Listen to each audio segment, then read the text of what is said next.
Hello! Hi అండి అందరికి. మీ అందరికీ తెలుసు కదా! రీసెంట్‌గా విజయసాయి రెడ్డి వైసీపీ పార్టీకి రాజీనామా చేయడం అనేది జరిగింది. ఈ రాజీనామా చేయటం అనేది ఒక్కసారిగా వైసీపీ పార్టీ నేతలకు, అలాగే వైసీపీ పార్టీ క్యాడర్‌కి ఒక రకమైన షాకింగ్ న్యూస్ లాంటి పరిణామం అన్నమాట. అయితే ఈ యొక్క ఎంటైర్ ఇష్యూలో విజయసాయి రెడ్డి గారు ఎందుకు రాజీనామా చేశారు అనేదే ఇక్కడ అందరిని వేధిస్తున్న ప్రశ్న. ముఖ్యంగా వైసీపీ కార్యకర్తలను వేధిస్తున్న ప్రశ్న. ఎందుకు ఇప్పుడు ఇంత సడెన్‌గా ఆయన రాజీనామా చేయాల్సి వచ్చింది అంటే మనకి వినిపిస్తున్న సడెన్‌గా తెర వెనుక ఇంత సడెన్‌గా ఆయన రాజీనామా చేయడానికి కారణం ఏంది అంటే, ఆయన బీజేపీలో చేరటానికి ఆయన సన్నద్ధం అవుతున్నారు అని చెప్పేసి పెద్ద ఎత్తున వార్తలైతే వస్తున్నాయి. ముఖ్యంగా విజయసాయి రెడ్డి గారికి ఎప్పటినుంచో గూడా ఒక కేంద్ర మంత్రి పదవి నిర్వర్తించాలి అని జెప్పేసి ఆయనకి పెద్ద ఎత్తున కోరికుందనమాట. మోడీ క్యాబినెట్‌లో కేంద్ర మంత్రిగా ఆయన ఉండాలని జెప్పేసి ఆయనకి ఎప్పటినుంచో ఒక కోరికుంది. కాపోతే గతంలో జగన్మోహన్ రెడ్డి ఉన్నప్పుడు ఈ ఎన్‌డీఏ కూటమితో కలవటానికి జగన్మోహన్ రెడ్డి అంత ఆసక్తి చూపల.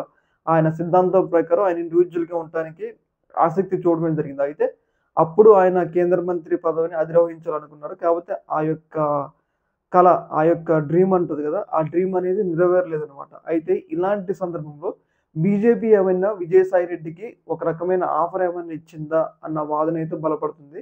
ఎందుకు అంటే ఇప్పుడు ఒకవేళ రాజీనామా చేసి రాజ్యసభకి రాజీనామా చేసి మళ్ళీ రాజ్యసభకు పోటీ చేయటం ద్వారా అప్పుడు ఆయనకి ఏమైనా బీజేపీ కేంద్ర క్యాబినెట్‌లోకి తీసుకుంటుందా? ఆ మేరకు ఏమైనా విజయసాయి రెడ్డికి హామీలిచ్చారా? అన్న ఒక వాదన గూడా బలపడుతుంది.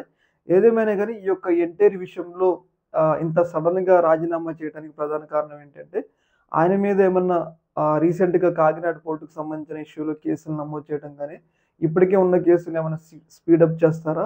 అనే వాదనలైతే చాలా బలంగా వినపడుతుంది. ముఖ్యంగా ఏంటంటే, ఏదో ఒక ఆయన నుంచి ఏదో ఒకటి ఆశించకుండా ఆయన మీద ఇంత ఒత్తిడితో వేరే పార్టీలు ఆయన్ని రాజీనామా చేయటానికి ప్రోత్సహించవు కాబట్టి, తెర వెనక ఏదో జరిగింది.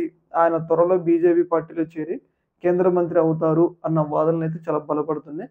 గతంలో ఆయన మంత్రి పదవి అవుదాం అనుకున్నా గానీ, జగన్మోహన్ రెడ్డి కొంచెం సైద్ధాంతికంగా బీజేపీ పార్టీతో ఏదంటే బీజేపీ మద్దతు పార్టీ కాబట్టి దాంతో చేరటానికి ఆయన ఆసక్తి చూపలేదు కాబట్టి ఆ కోరికని ఇప్పుడు కేంద్ర మంత్రి పదవి ఏమైనా ఆసక్తి చూపి దాని ద్వారా ఇప్పుడేమన్నా చేరతారా?